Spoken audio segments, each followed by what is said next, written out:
Hello बच्चों, आप सभी कैसे हैं। आई होप आप सभी ठीक होंगे। तो मैं इस वीडियो में त्रिभुज क्लास 10th प्रश्नावली 6.1 के सारे क्वेश्चन को डिस्कशन करूंगी। इससे पहले हम जान लें कि त्रिभुज क्या होता है, सर्वांग सम, समरूप, समद्विबाहु, समबाहु। उसके बाद क्वेश्चन जो है आसानी से बन जाएगा। चलिए स्टार्ट करते हैं। त्रिभुज किसे कहते हैं। तीन सरल रेखा से त्रिभुज जो है, तीन सरल रेखाओं से घिरे हुए आकृति को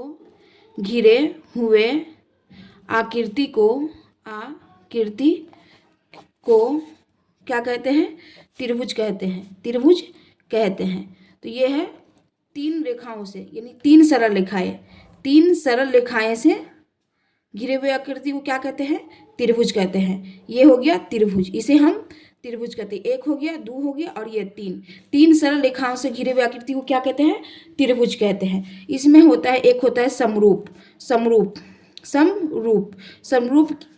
किसे कहते हैं। तो समरूप होगा जिसका आकार और साइज, यानी कि आकार सेम हो, यानी ये वृत्त है, ये आकार सेम हो और इसका साइज भी, इससे साइज से कोई मतलब नहीं, ये छोटा हो या बड़ा उससे कोई मतलब नहीं है, यानी खाली आकार, यानी वृत्त है तो ये वृत्त होना चाहिए, तो इसको बोलते हैं हम समरूप। सिर्फ आकार क्या होना चाहिए, सेम होना चाहिए। आकार यानी कि त्रिभुज है, बड़ा छोटा से हमको मतलब नहीं, कौन बड़ा है कौन छोटा उससे मतलब नहीं, सिर्फ आकार सेम होना चाहिए।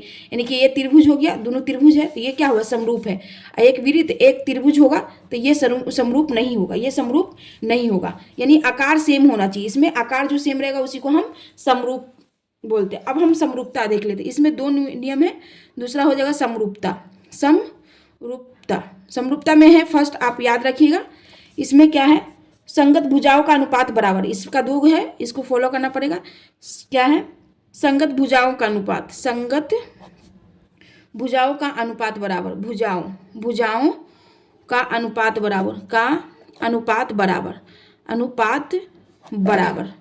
बराबर हो गया। अब हम इसको क्या हो गया, संगत भुजाओं का अनुपात बराबर, मतलब कि यहाँ पे हम दो त्रिभुज लेते हैं, ये त्रिभुज हो गया, दो त्रिभुज हो गया, ये बड़ा छोटा से हमको मतलब ए हो गया, बी हो गया और सी हो गया। यहाँ पे हम इसको पी मान लेते, क्यू मान लेते और आर मान लेते। यहाँ पे हम मान लिए 80 डिग्री हो गया, ये हो गया 40 डिग्री हो गया और ये हम मान लेते हैं 60 डिग्री, यानी कि त्रिभुज का जो तीनों कोनों का माप कितना होना चाहिए, 180 डिग्री होना चाहिए। तो ये हो गया 40 हम मान लिए, इसको हम 60 मान लिए, इसको 80 मान लेते हैं और यहाँ हम क्या मान लेते हैं, 40, 80 और 60 हो गया। तो ये हो गया। तो अब हम ये संगत भुजाओं का अनुपात, यहाँ पे हम 2, 6, 4, यहाँ पे हो जाएगा 4, 8, 12। तो संगत भुजाओं यानी कि ए बी, एक भुजा हुआ ए बी और बराबर पी क्यू बराबर, तो ये 2 है, ए बी का मान 2 है और पी क्यू का मान कितना है, 4 है। तो इसको काटेंगे तो क्या आ जाएगा, 1/2 आ गया, 1/2 आया।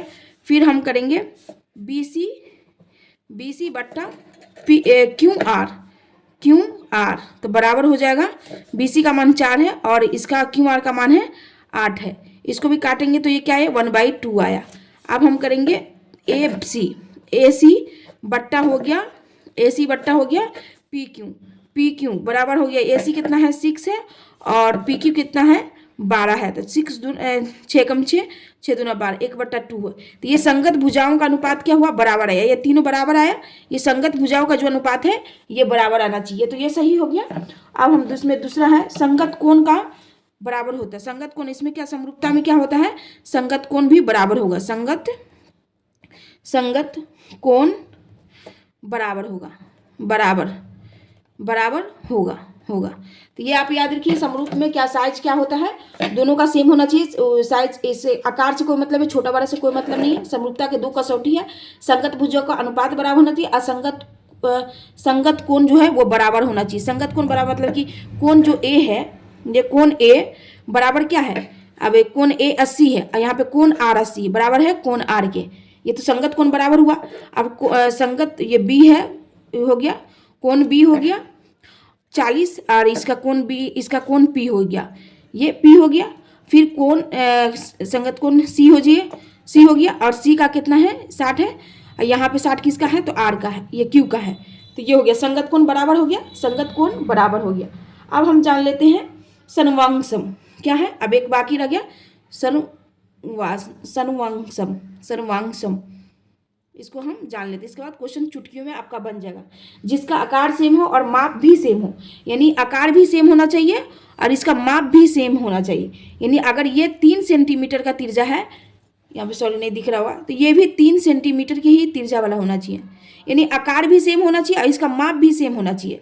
इसमें ये त्रिभुज है तो ये त्रिभुज आकार भी सेम है और ये इसका माप भी सेम होना चाहिए। यानी जैसे ये त्रिभुज है, ये क्या है, एक वृत्त है, वृत्त का तिरछा कितना 3 सेंटीमीटर है, तो इसका भी क्या है 3 सेंटीमीटर होना चाहिए, दोनों सेम होना चाहिए। चलिए आप क्वेश्चन हम बनाते हैं, क्वेश्चन को हम बनाते हैं।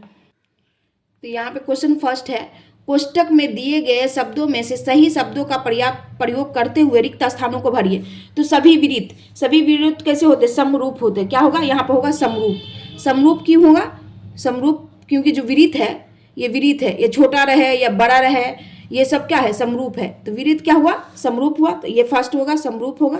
सभी वर्ग, तो ये वर्ग छोटा रहे या बड़ा रहे, तो जितने भी वर्ग है वो सब क्या हुआ, ये भी समरूप होंगे, ये भी क्या होंगे समरूप होंगे, समरूप होंगे, समरूप। ये भी सही। सभी त्रिभुज डैश डैश समरूप होते, यानी कि जो त्रिभुज सभी त्रिभुज तो समरूप है। इसमें बताना है कि समद्विबाहु है या समबाहु हुआ। तो ये जो समद्विबाहु का क्या होता है, जो जिसकी 2 भुजाओं बराबर हो उसे हम समद्विबाहु कहते हैं। समद्विबाहु जिसकी 2 भुजा, ये कोई भी 2, ये भुजा बराबर, ये चाहिए बराबर, तो सभी त्रिभुज तो समरूप होते हैं। मगर समबाहु के, समबाहु में क्या होते हैं, सबके कोण क्या होते हैं 60-60 डिग्री होंगे। क्या होंगे 60-60 होंगे। तो यहाँ पे हो जाएगा समबाहु। क्या होगा समबाहु, बाहु हो गया। और जो क्वेश्चन नंबर चौथा है, भुजाओं की समान संख्या वाले 2 बहुभुज समरूप होते हैं यदि उसके संगत कोण क्या होना चाहिए, संगत कोण क्या होगा बराबर होना चाहिए। संगत कोण बराबर, अभी हम क्वेश्चन बनाए थे, ये समरूप के एक संगत कोण बराबर होना चाहिए और उसकी संगत भुजाएं का कोण क्या हो, अनुपात बराबर होना चाहिए, अनुपात बराबर होना चाहिए, बराबर होना चाहिए। तो ये दोनों भी बन गया। अब हम ये क्वेश्चन नंबर 2 है, निम्नलिखित युग्म के 2 भिन्न भिन्न उदाहरण दीजिए। तो समरूप जिसकी आकृति क्या हो, सेम हो, यानी आकृति सेम होना चाहिए। यानी कि वृत्त है तो वृत्त होना चाहिए, वर्ग है तो वर्ग ही होना चाहिए। इसकी माप से कोई मतलब नहीं, इसका 2 सेंटीमीटर हो, इसका तिरछा 1 सेंटीमीटर हो, इसकी माप से कोई मतलब, सिर्फ आकार सेम हो उसी को हम कहते हैं समरूप कहते हैं। ऐसी आकृति जो समरूप नहीं है, तो नहीं है तो एक त्रिभुज हो गया, समरूप में नहीं है तो एक त्रिभुज हो गया, एक क्या हो गया वृत्त हो गया। ये समरूप नहीं है, ये क्या है समरूप नहीं है, क्योंकि समरूप के लिए दोनों का आकार सेम होना चाहिए, साइज से कोई मतलब नहीं है, यानी आकार जो उसका है कितना छोटा बड़ा से कोई मतलब नहीं। अब क्वेश्चन नंबर 3 है, बताइए कि निम्नलिखित चतुर्भुज समरूप है या नहीं। तो समरूप के लिए क्या आकृति सेम होना चाहिए, तो इसमें क्या है आकृति तो सेम नहीं है, तो यहाँ पर आप लिख दीजिएगा कि इसका आकृति सेम नहीं है, आकृति सेम नहीं है, सेम नहीं है। मगर इसकी जो क्या बोलते कि संगत भुजाओं का अनुपात है वो सेम है। देखिए 1/SP बट्टा हो जाएगा DA, तो SP 1.5 है और DA 3 है, तो ये 1/2 हो जाएगा। फिर हम SR लेंगे तो 1.5, यहाँ पे 3 है तो ये भी 1/2 हो जाएगा। तो संगत भुजाओं का जो अनुपात है बराबर है, अनुपात बराबर है, मगर अनुपात क्या है बराबर है, बट ये क्या है आकृति सेम, यानी आकृति सेम नहीं है, तो ये समरूप नहीं होगा, ये समरूप नहीं होगा। तो आई होप आपको यह वीडियो समझ में आया होगा। ये पूरा आपको जितना हो सके दोस्तों के साथ शेयर कीजिए।